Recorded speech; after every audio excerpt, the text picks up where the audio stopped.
श्री गणेशाय नमः। प्रिय बंधुओं, वैसे तो संतानें कई प्रकार की होती हैं, परंतु हम यहाँ पर 4 प्रकार की संतानों की चर्चा करने जा रहे हैं। तो चलिए जानते हैं इसी संबंध में विस्तार के साथ में। तो पहले प्रकार की संतान को औरस संतान कहते हैं, दूसरे प्रकार की संतान को क्षेत्रज संतान कहते हैं, और जो तीसरे प्रकार की संतान होती है उसको नियोजित संतान कहते हैं, और जो संतान का चौथा प्रकार है उसको पालित संतान कहा जाता है।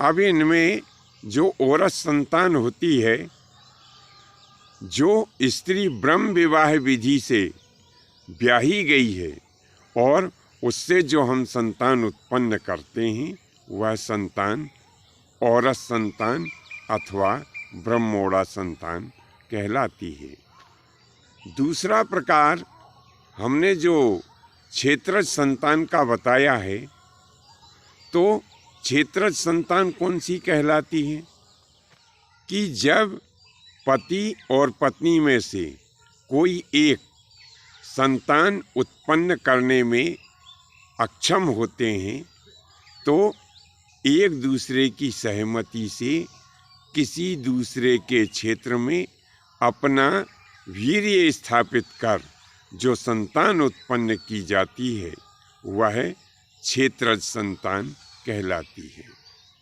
अब इसमें उदाहरण के लिए पति संतान उत्पन्न करने में यदि अक्षम है तो उसकी स्त्री को चाहिए कि वह अपने पति की आज्ञा से अपने क्षेत्र में किसी दूसरे पुरुष का तेज स्थापित कर संतान उत्पन्न कर सकती है।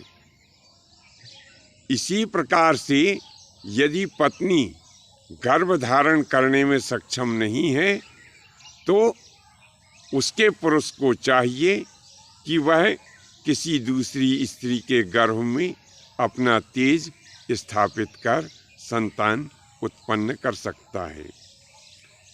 5 पांडवों की उत्पत्ति इसी प्रकार से हुई थी।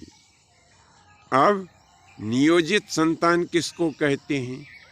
तो इस नियोजन की प्रक्रिया में शारीरिक संबंध बनाए बिना ही अपने तेज और तप के प्रभाव से अपना वीर्य किसी दूसरे की पत्नी के गर्भ में सहमति पूर्वक जब स्थापित करके और जब संतान उत्पन्न की जाती है तो उसको नियोजित संतान कहा जाता है। कौरव और पांडव के जो पूर्वज चित्रांगद और विचित्र वीर्य के नाम से थे, उनकी उत्पत्ति इसी प्रकार से हुई थी। चौथा प्रकार संतान का होता है पालित संतान। तो जब हम पारिवारिक और सामाजिक सहमति पूर्वक किसी बच्चे का लालन पालन कर उसे हम अपना उत्तराधिकारी घोषित कर देते हैं तो वह हमारी पालित संतान की श्रेणी में आता है। राजा मत्स्य सेन इसी श्रेणी की संतानों में से एक थे। बंधुओं, आपको आज की यह कथा कैसी लगी नीचे कमेंट्स बॉक्स में अवश्य लिखें। धन्यवाद। जय माता की, जय परशुराम जी की।